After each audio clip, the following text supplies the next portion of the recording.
I'm David Gilmore, known as LDS Prepper, and today we're talking about how I kept my bees cool in triple-digit temperatures. This summer has been a scorcher, and these bees needed some extra help. I'm going to show you how you can do it wherever you live. To watch over 600 videos on emergency preparedness, including how to make your own honey with beekeeping, off-grid power, growing food as if your life depends on it, water purification, and much more, go to ldsprepper.com. Right now, as you can see, it's 81 degrees and windy. I'll just show you the trees up here. They're really getting knocked around. The wind just picked up just within the last few minutes. But it's really windy here, but it's not hot. It's only 81 degrees. But as you can see on hive number 4 here, counting from 1, 2, 3, 4 across, they're already starting to beard. Now they haven't bearded for several weeks because I've done some things to help them keep cool, but I've been working in the hives and manipulating them so they are coming out a bit, and it is warming up. As I'm putting up these other pictures from previous weeks, you can see how much of the bees were outside before I started helping them get things cooled off. Let me share with you the 3 things I did that dramatically improved the ventilation and the ability for the honeybees to cool their home. All of my hives have screen bottom boards.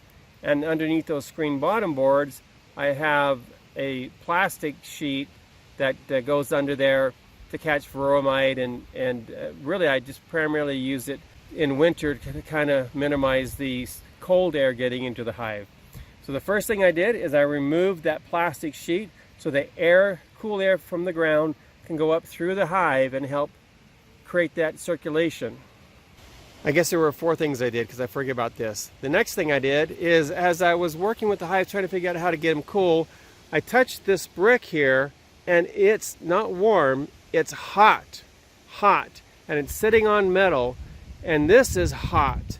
So what I realized is that this brick is adding heat, it's absorbing heat from the direct sunlight, passing it through the metal and putting it in the hive, causing the hive to heat up even more.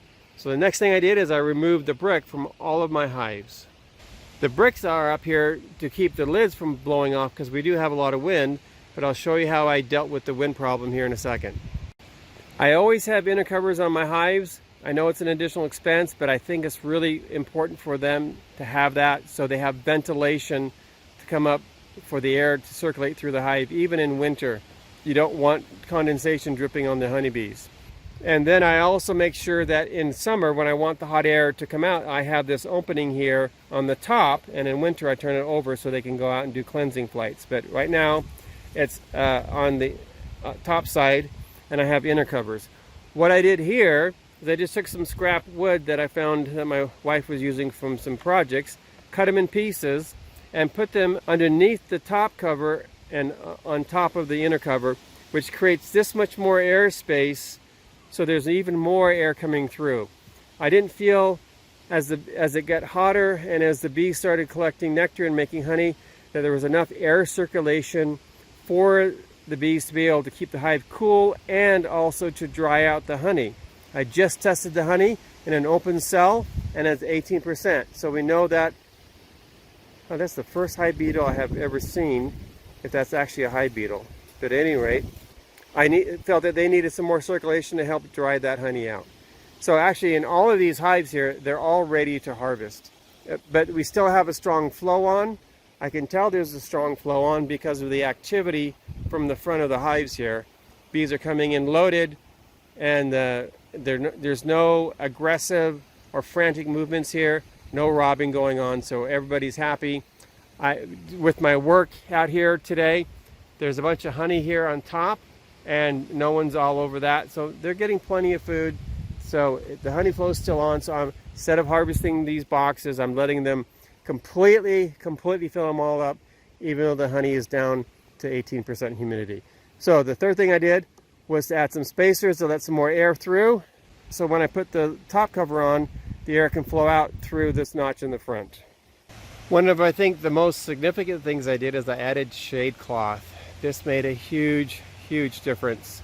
Actually, you can see just in the few moments I've been taking this video, more bees have clustered up here without the shade cloth. I come back here this evening with the shade cloth on, those bees won't be there. I'm not worried about swarming because I'm managing the swarming, but there are a lot of bees. There are at least 80 to 100,000 bees in these boxes right here. But this shade cloth has been the biggest difference in cooling down the honeybees. I'll have a link below this video for the shade cloth. It was inexpensive, and I got a light colored one. This is, I think, sand or tan, versus a black one because I didn't want the black to absorb the heat. So now there's no wind against the lid, so I'm not worried about the lids blowing off, and the lids are not in direct sun, so now that metal lid top cover is not hot like it used to be. And you can see how much shade this has, all the way in front and of course all the way in the back. So these are in shade other than when the sun rises in the morning because they face east and I want the sun to wake them up. But other than that, probably from about 10 o'clock on, they're in the shade for the rest of the day. Big difference. The honey production has been fabulous. They haven't been having to stop honey production and go get water to create cooling in the hives. They've just been able to focus on making honey. Every one of those 15 honey supers is full to the top. They're capping things off, and I'm going to have a great harvest. Partly because as a steward, as a beekeeper, I've done my part in helping these bees be as productive and healthy as possible. The other thing I did, I guess there's 5 things I did, is I added a water stand here. This is a chicken water feeder, chicken water carrier, whatever. And I put some rocks in here so the bees don't drown, but I don't know that they've actually been going down here a lot. I don't see bees here very often. And it may be because we're right by the Snake River, and so they don't need that water. If you're seeing a lot of bearding, you may want to take steps immediately to help remove the stress and the labor and the work in the hive to cool the hive and help them be more productive as your honey providers. This is LDS Prepper reminding you, if you are prepared, watch what's going on in your apiary, take steps to keep your honeys nice and cool, you'll have a great honey harvest and ye shall not fear.